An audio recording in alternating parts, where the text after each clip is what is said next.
Now we are going to hear clip of students Karim Hussain class 6. এখন আমরা একজন শিক্ষার্থী বন্ধুর অনুভূতির কথা শুনবো। আসছে ষষ্ঠ শ্রেণীর হুসাইন।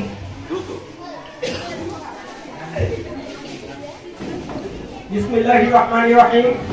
সম্মানিত অতিথিবৃন্দ, সম্মানিত অভিভাবকবৃন্দ এবং সম্মানিত শিক্ষকবৃন্দ, সবার পক্ষ থেকে আমার পক্ষ থেকে সবাইকে সালাম, আসসালামু আলাইকুম। আমি লেখাপড়ার পাশাপাশি একটা কাজ শিখেছি। সেই কাজটি হচ্ছে টেলারিং কাজ, অর্থাৎ কাপড় সেলাই কাজ। সেই কাজের মধ্যে আমি শিখেছি মেয়েদের সামগ্রী পোশাক, অর্থাৎ সব ধরনের পোশাক এবং ছেলেদের শার্ট প্যান্ট এবং পাঞ্জাবি সহ সেই কাজগুলো শিখেছি।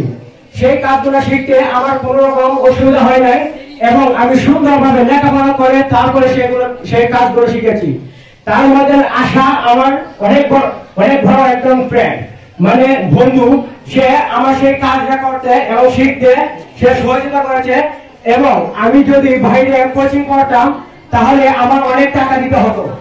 সেই পরিমাণ টাকা দেওয়ার মতো সম্ভব আমার নেই এবং আমার অভিজ্ঞতা নেই, তাই অত সময়ও নেই।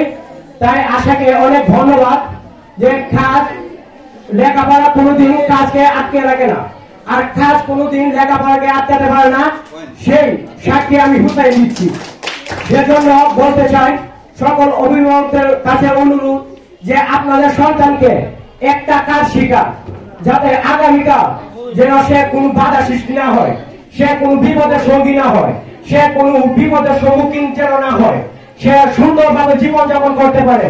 ধন্যবাদ সকলকে, সবাই যেন আমার বক্তব্য শোনার জন্য ধন্যবাদ সকলকে। আসসালামু আলাইকুম।